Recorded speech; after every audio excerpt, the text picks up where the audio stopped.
added not a little to my impatience of the ship, and furthermore, by certain nameless associations, revived in me my old impressions upon first witnessing, as a landsman, this phenomenon of the sea. Those impressions may merit a page. To a landsman, a calm is no joke.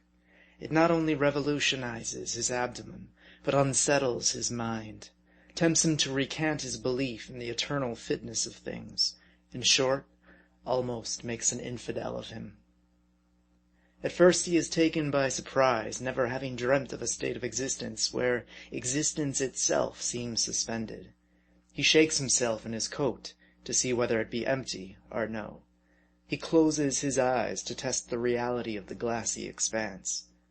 He fetches a deep breath by way of experiment, and for the sake of witnessing the effect. If a reader of books, priestly on necessity occurs to him, and he believes in that old Sir Anthony Absolute to the very last chapter. His faith in Malte Brun, however, begins to fail. For the geography, which from boyhood he had implicitly confided in, always assured him that though expiating all over the globe, the sea was at least margined by land, that over against America, for example, was Asia.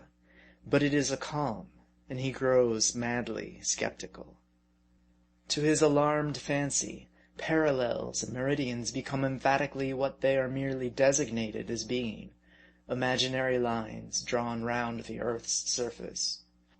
The log assures him that he is in such a place, but the log is a liar, for no place, nor any thing possessed of a local angularity, is to be lighted upon in the watery waste.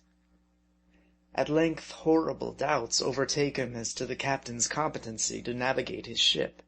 The ignoramus must have lost his way and drifted into the outer confines of creation, the region of the everlasting lull, introductory to a positive vacuity.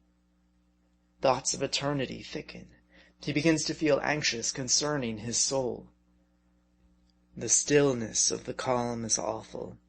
His voice begins to grow strange and portentous. He feels it in him like something swallowed, too big for the esophagus. It keeps up a sort of involuntary interior humming in him, like a live beetle. His cranium is a dome full of reverberations. The hollows of his very bones are as whispering galleries. He is afraid to speak loud, lest he be stunned, like the man in the bass drum. But more than all else is the consciousness of his utter helplessness. Succor or sympathy there is none. Penitence for embarking avails not. The final satisfaction of despairing may not be his with a relish. Vain the idea of idling out the calm.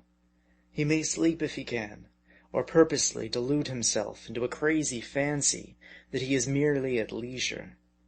All this may he compass, but he may not lounge, for to lounge is to be idle. To be idle implies an absence of anything to do, whereas there is a calm to be endured, enough to attend to, heaven knows.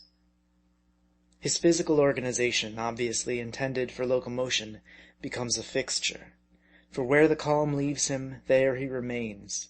Even his undoubted vested rights, comprised in his glorious liberty of volition, become as naught.